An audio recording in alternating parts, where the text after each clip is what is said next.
Thy sons and thy daughters shall be given unto another people. So the Most High said, thy sons and thy daughters shall be given to another people. Who is this making reference to? The Israelites, the so-called blacks, Hispanics, and Native Indians that came over here on cargo slave ships, the descendants of slaves. God says, your sons and your daughters shall be given unto another people. As you know, American history was given unto Esau, who's a so-called white man.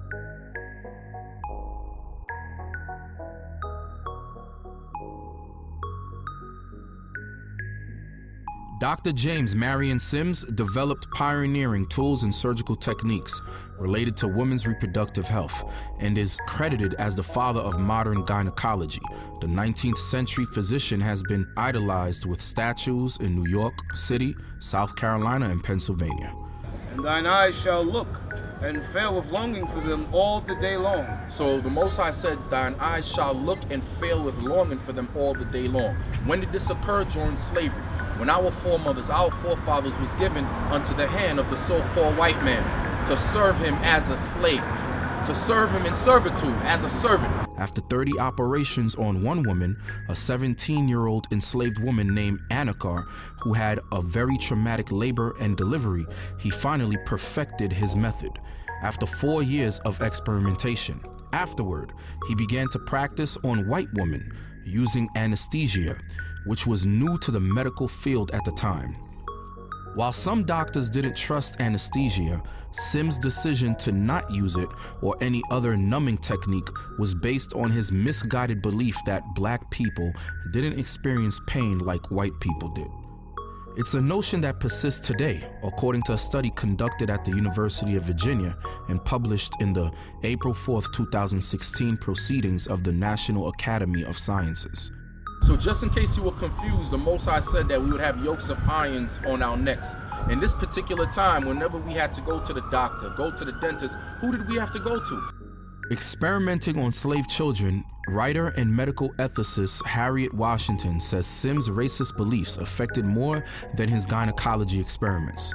Before and after his gynecology experiments, he also tested surgical treatments on enslaved black children in an effort to treat neonatal tetanus with little to no success. Ye are all physicians of no value. So God says they are physicians of no value. So this man was a physician of no value.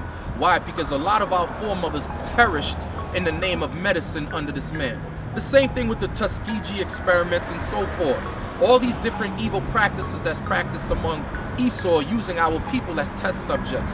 The Zika virus, Ebola virus, and so forth. SIMS also believed that African Americans were less intelligent than white people and thought it was because their skulls grew too quickly around their brain.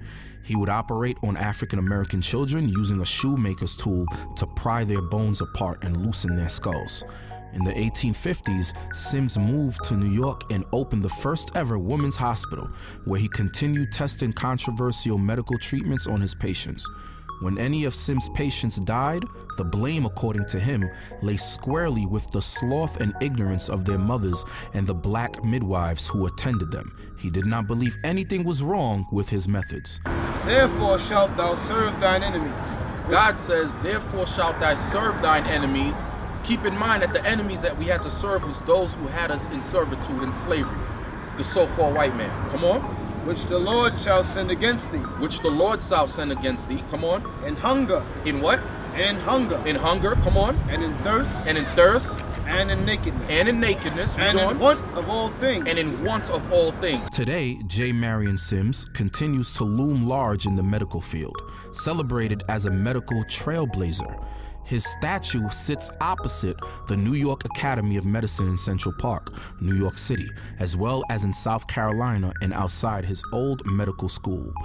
Now let's examine the hypocrisy of the country that allows this monument to continue to stand in the commemoration of SIMS and modern medicine and perseverance of good health for all.